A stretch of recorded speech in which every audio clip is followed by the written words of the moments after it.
Welcome back नाज़रीन। मुझे टेलीलाइन पे ज्वाइन किया है brigadier retired doctor Ahmed Saeed Minhaj sahab, तज्जिया नकार हैं। मैशियत पे, सियासत पे उनका बड़ा ज़बरदस्त एक तज्जिया होता है। मैं वेलकम करता हूँ ब्रिगेडियर साहब आपको। बहुत शुक्रिया इमदाद साहब। किस तरह आप देख रहे हैं जो सियासी तौर मैशियत एक इंतशार है मुल्क की इकॉनमी में, सियासत में, हल क्या है इसका, क्या कहेंगे? देखिए जी, इस वक्त इंतहाई मखदूश हालत है पाकिस्तान की नेशनल सिक्योरिटी की। मैं इसको डायरेक्ट लिंक करूंगा इकोनॉमिक सिक्योरिटी के साथ। हाँ सही। हाँ, पॉलिटिकल इंस्टेबिलिटी इस वक्त अपने उरूज पर है और उसका डायरेक्ट जो इम्पैक्ट है वो आपके जो है इकोनॉमिक स्टेबिलिटी की तरफ आ रहा है। और जिस कंट्री की इकोनॉमिक स्टेबिलिटी ना हो उसकी नेशनल सिक्योरिटी हमेशा से चैलेंज रही है। अफसोस से कहना पड़ता है कि अब से 1 माह पहले मूडी जो एक रेटिंग कंपनी है उसने पाकिस्तान को नेगेटिव आउटलुक में किया था, और आज फिंच जो कि हांगकांग बेस्ड एक आउटलुक कंपनी है उसने पाकिस्तान को भी नेगेटिव में डाला है।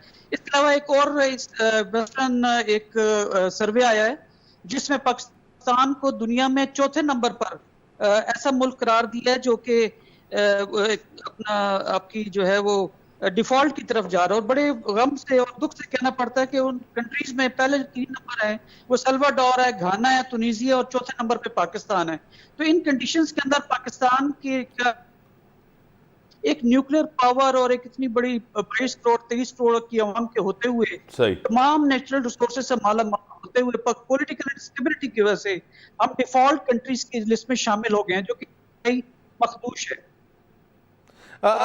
मैं ये भी कहना चाहूंगा कि जैसे अब मुस्लिम लीग नून जिस तरह अपने इलेक्शंस में हारी है, तो उसमें उन्होंने भी एक नया नैरेटिव बनाना शुरू कर दिया है पीटीआई की तरह का, कि एंटी एस्टैब्लिशमेंट नैरेटिव रखें जिससे कि शायद पीटीआई हासिल किया जा सके। इंतहाई अफसोस की बात है कि बजाय कि अपनी कारकर्दगी को देखते कि पिछले 4 महीनों के अंदर नून लीग ने क्या किया है, 180 रुपए से बढ़ा के डॉलर को 230 रुपए पे ले गए।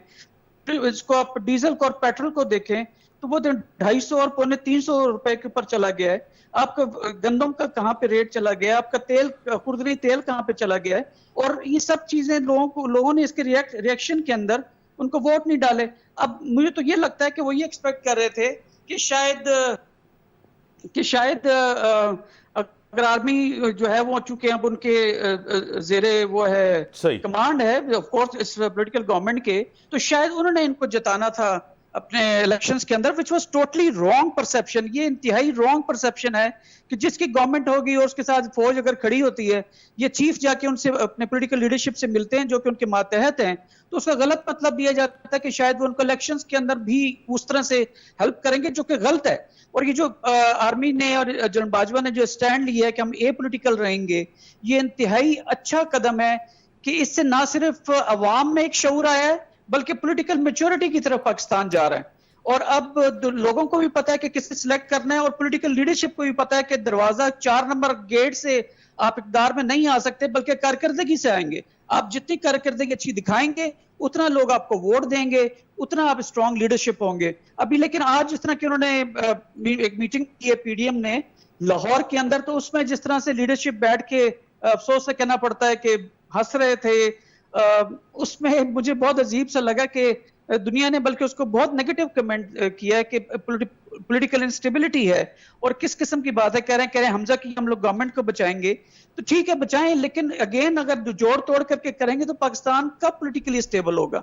जब तक इसमें एक सवाल नहीं होंगे कोई फॉरेन इन्वेस्टमेंट आपके मुल्क में नहीं आने वाली, बल्कि जो किस्त आईएमएफ ने देनी थी या दूसरी डोनर एजेंसीज ने, वर्ल्ड बैंक, एशियन बैंक, ये भी अपनी जो है वो किस्तें शायद रोक लें, उससे आपका डॉलर और ये सारा जो है ये सब ऊपर चला जाएगा और पाकिस्तानी रुपया नीचे आ जाएगा। अभी आप ये भी देखें कि अब सऊदीया ने भी उस तरह से आपके ताल्लुकात नहीं है, चाइना भी अपना हाथ पीछे खींच के खड़ा हुआ है, वो सिर्फ ये देख रहे हैं कि तेल देख रहे हो, तेल की धार देख रहे हैं। तो खुदारा इसमें मिल बैठे। इमरान खान साहब को भी ये चाहिए कि वो भी जाके उसमें पॉलिटिकल लीडरशिप के साथ बैठे, दूसरी पार्टीज के साथ ये राजनीतिक तालमेल पे तो हो सकती है, लेकिन पाकिस्तान के लिए नहीं। उसके लिए ग्रैंड डायलॉग का हिस्सा बने, चार्टर ऑफ इकोनॉमी करें जिसमें आप पाकिस्तान की मैशत को संभाला दें। स्टेट होगी तो पॉलिटिक्स होगी, रियासत नहीं है तो पॉलिटिक्स कौन सी? और आपके दुश्मन ये भी जो है वो लोग कहते हैं कि एक नैरेटिव बनाया हुआ है कि दुश्मन से हमें कोई खतरा नहीं है। आप इंडिया पे कैसे ट्रस्ट कर सकते हैं? 6 जंगें आपसे लड़ चुके जब से आपकी आजादी हुई है, वो आंखें लगा के बैठा हुआ है।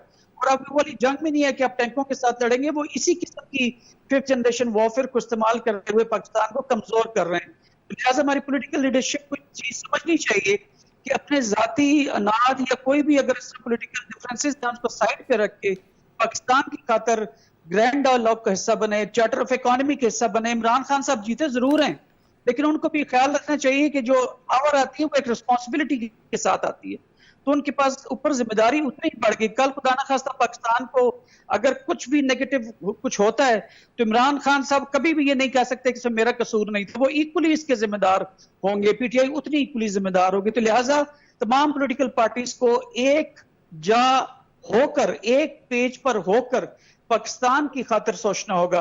और मैं आखिर में ये कहूंगा कि शायद इलेक्शंस जो है वो इसका वाहिद हल है। जितनी जल्दी आप इलेक्शंस करेंगे तमाम पॉलिटिकल पार्टीज जो है उनके लिए अच्छा हो जाएगा। ठीक है ब्रिगेडियर साहब, एक सवाल कर सकेंगे, पाकिस्तान वापस डगर पे आ सकेगा। तो मेरी दुआ है कि पाकिस्तान अपने पांव पे दोबारा से खड़ा हो, ना कि दुनिया जो है इसको वल्चर्स की तरह, गिद्धों की तरह पाकिस्तान को खाने के ऊपर खाने के लिए बैठे होते इस तरह देखे। ब्रिगेडियर साहब, इमरान खान ने जो बयानिया बनाया था इदारों के खिलाफ, mister X mister Y neutral जानवर होते हैं, न इलेक्शन कमीशन, एस्टेब्लिशमेंट, इदारे, किसी को भी माफ उन्होंने नहीं किया। ये रियलाइजेशन उनके पास भी है कि मुल्क की मैशियत, सियासत, मुल्क, रियासत ये सब मजबूत होंगे तो ये सियासत होगी। जी इसमें कोई शक नहीं है। अभी जब इलेक्शंस के रिजल्ट आए हैं तो मैं समझता हूं कि इमरान खान साहब को, मेरी ये पर्सनल व्यू है कि शायद उनको मादरत करनी चाहिए, इलेक्शन कमीशन से मादरत करनी चाहिए, अफवाज पाकिस्तान से, कि जिनको वो ब्लेम कर रहे थे और वो मिस्टर एक्स और मिस्टर वाई कह के एक किस्म की हद तक कर रहे थे पाकिस्तान की इंटेलिजेंस एजेंसीज की, जो कि पाकिस्तान की सिक्योरिटी की फ्रंट लाइन है, उनको आप डिवैल्यू कर रहे हैं, उनको आप मलाइन कर रहे हैं, उनको बदनाम कर रहे हैं। तो अब क्या हुआ, जब इलेक्शन जब जीत गए हैं तो उस पर खामोशी क्यों है? तो उसके ऊपर आप खुल के बोलें, आप मादरत करें उसके ऊपर कौम से कि शायद मैं गलत था। अब जब अवाम ने अपना राइट इस्तेमाल किया है तो ये उन्होंने जो इदारों के साथ किया है, जो उसे कमजोर किया है, मेरे ख्याल में इसकी तलाफी होते होते भी 1 से 2 साल अभी लगेंगे। लोगों की जो एक नौजायदा किस्म के जो जवानों के दिमाग हैं उसमें आपने anti army, anti arm forces अगर एक सेंटीमेंट्स को भर दिया है तो कल आपने इस कौम को फेस करना है। कल आपने फौज के साथ मिल के तो एक नेशनल सिक्योरिटी अपने जो है उसको करनी है। आप फौज किससे अलग थोड़ी हो सकते हैं, फौज आपसे है, आप फौज से हैं, तो आपने उसको अगर अलाइन ये कल आप नेशनल सिक्योरिटी लेवल के ऊपर फौज को कैसे इस्तेमाल करेंगे? आप कैसे लोगों के ट्रुप्स के मोराल का जो है उसका ख्याल रख सकेंगे? तो लिहाजा मेरे ख्याल में उनका जो एंटी एस्टेब्लिशमेंट नैरेटिव था वो इंतहाई क्यों गैर जो है संजीदा और एक इमेच्योर किस्म की चीज थी जिसको लेके वो नैरेटिव को चले। और अब जबकि वो उसमें इलेक्शंस बिल्कुल शफाफ हो चुके हैं और किसी की कोई रिगिंग, किसी तरफ से कोई खबर नहीं आई है, तो अब मेरे ख्याल में उनको अपने रवैये के ऊपर नजरसानी करनी चाहिए और अगर बड़ा दिल कर सकते हैं तो माजरत भी करनी चाहिए। बड़ी मेहरबानी, आपने टाइम दिया ना, ब्रेक जो टाइम था ब्रेक खत्म।